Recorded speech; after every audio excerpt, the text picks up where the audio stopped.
The question is, how do you keep the vision high when you live in a spiritually dry context? And first of all, so many on fire believers are challenged by that. They feel like they're all alone and nobody is inspiring them or walking with them. So it is very common. That doesn't make it easier, but you're not alone. But a couple things come to mind immediately. Number one, I would use the internet, the miracle of technology.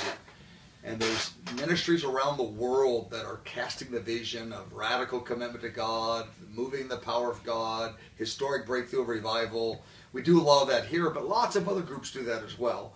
Expose yourself to those videos and those teachings, number one. Number two, read biographies and accounts of revival in history.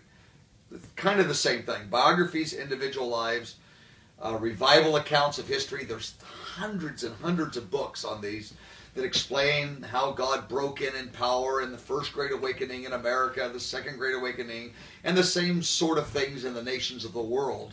They all got these phenomenal stories. When you read those stories and those biographies, it gives you a vision of how far God will go with weak and broken people like us. And that envisions you. And then the next thing I would do, I would ask the Lord for even one or two friends.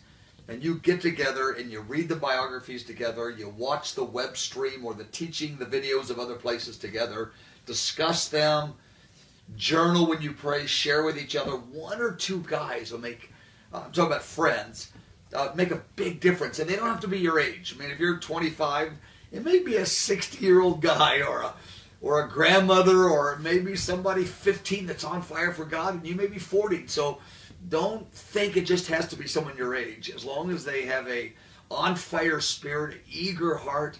I've met some really radical 17, 18-year-olds and some really radical 70-year-olds. Well, I just met one today. I talked to one today, Reinhard Bonnke. He's 74. Man, the stories he was telling. But that's for another day to tell that story. But anyway, those are some practical steps forward you can take.